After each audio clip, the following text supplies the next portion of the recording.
मैं खुद इमरजेंसी का सफ़र रहा हूँ। 8 महीने तक भागता फिरा हूँ, मेरे नाम वारंट था। वो इमरजेंसी 18 से 20 महीने रही, लेकिन ये इमरजेंसी पिछले 11 साल से है। जिस तरह से सितम हुए हैं और जिस तरह से इंस्टीट्यूशंस टूटे हैं, ये कोई बोलता क्यों नहीं है? निकालो जयप्रकाश नारायण के वो स्टेटमेंट, मुल्क के खिलाफ बयान दिया था। आप पार्टी के खिलाफ बयान देंगे, आप जेल चले जाएंगे। कोई ऐसा आदमी इस हिंदुस्तान में है जो अमित शाह को और मोदी को बुरा कह के जेल न गया हो? इमरजेंसी वो थी या ये इमरजेंसी ये है? आरएसएस के लोग जो अपना नाम लेने से डरते थे, जड़ों में बैठ गए। इमरजेंसी के बाद ये हुआ इस मुल्क में।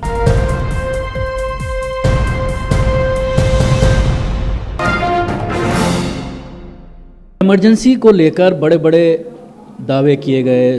हमारी जो नेशनल पार्टी है बीजेपी, उसने बड़े सवालात खड़े किए, कांग्रेस को घेरा।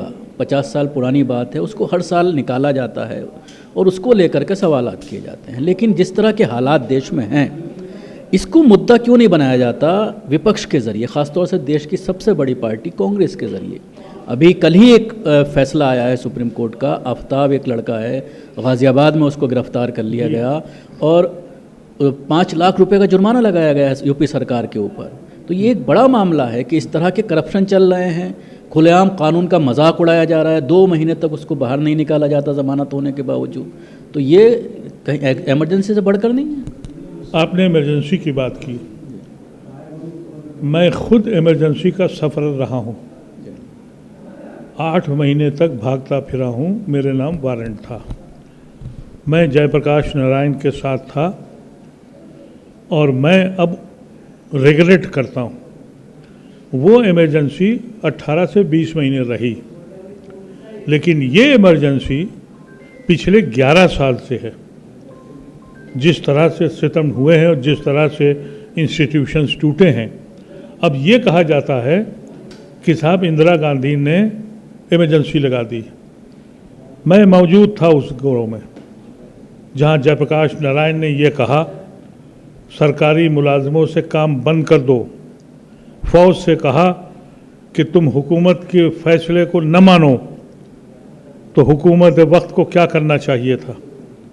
इमरजेंसी लगानी चाहिए थी या नहीं लगानी चाहिए थी? हम भी बेवकूफ़ थे, जयप्रकाश नारायण के चक्कर में आ गए और वो पूरी साजिश थी। और वहाँ से जनसंघ भारतीय जनता पार्टी के नाम से आरएसएस के ऊपर पहुंचकर उसने मुल्क को बर्बाद कर दिया। वो इमरजेंसी 20 महीने की थी, ये इमरजेंसी 11 साल की है। ये कोई बोलता क्यों नहीं है? निकालो जयप्रकाश नारायण के वो स्टेटमेंट, मुल्क के खिलाफ बयान दिया था। आप पार्टी के खिलाफ बयान देंगे, आप जेल चले जाएंगे। पार्टी और मुल्क में फ़र्क है। अगर आप अमित शाह के खिलाफ बोलेंगे तो आप जेल जाएंगे, मोदी के खिलाफ बोलेंगे तो जेल जाएंगे। और जयप्रकाश नारायण ने फौज से कहा था कि गवर्नमेंट के उसूलों को मत मानो। सरकारी मुलाजमीन से कहा था इस्तीफ़ा दे दो।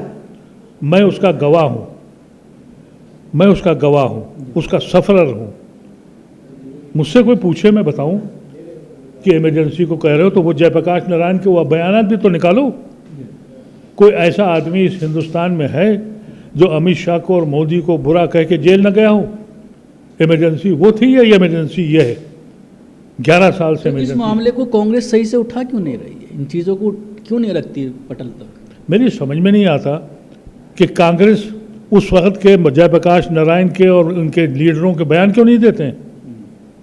इसी गांधी मैदान, रामलीला मैदान में मैं उसमें शरीक था, लाखों का मजमा था। लखनऊ में हमने तहरीकें चलाई थी, बेवकूफ़ बन गए थे हम जयप्रकाश नारायण के। और जयप्रकाश नारायण का मूवमेंट बाद में समझ में आया।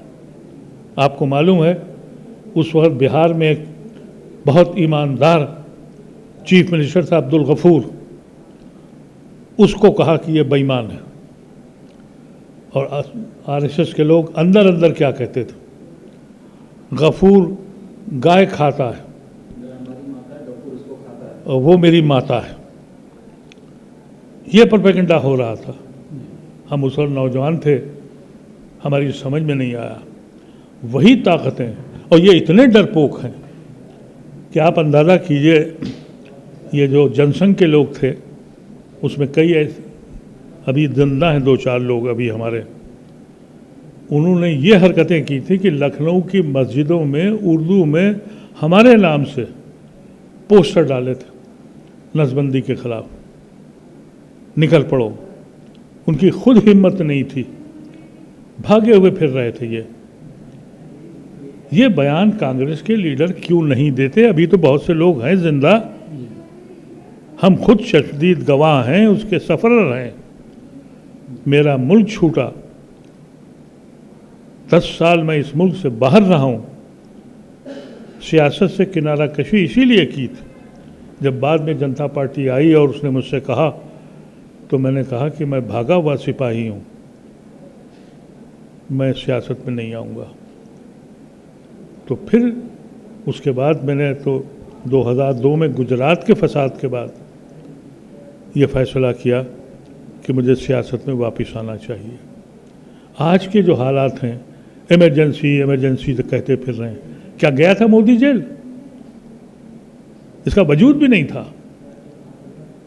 लेकिन मुझे एक वाक़या याद है, वो बहुगुणा जी चीफ मिनिस्टर थे कांग्रेस के, फिर उन्होंने जनता पार्टी में आ गए। जनता पार्टी की जब सरकार बनी तो वो मिनिस्टर बन के दुबई गए। मैं उस वक्त दुबई में था।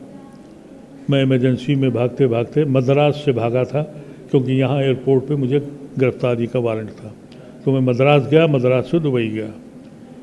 वहाँ Bahuguna ji as a minister जब आए, मैं उनसे मिलने गया और मुश्किल से 6 महीने हुए थे जनता पार्टी बने हुए।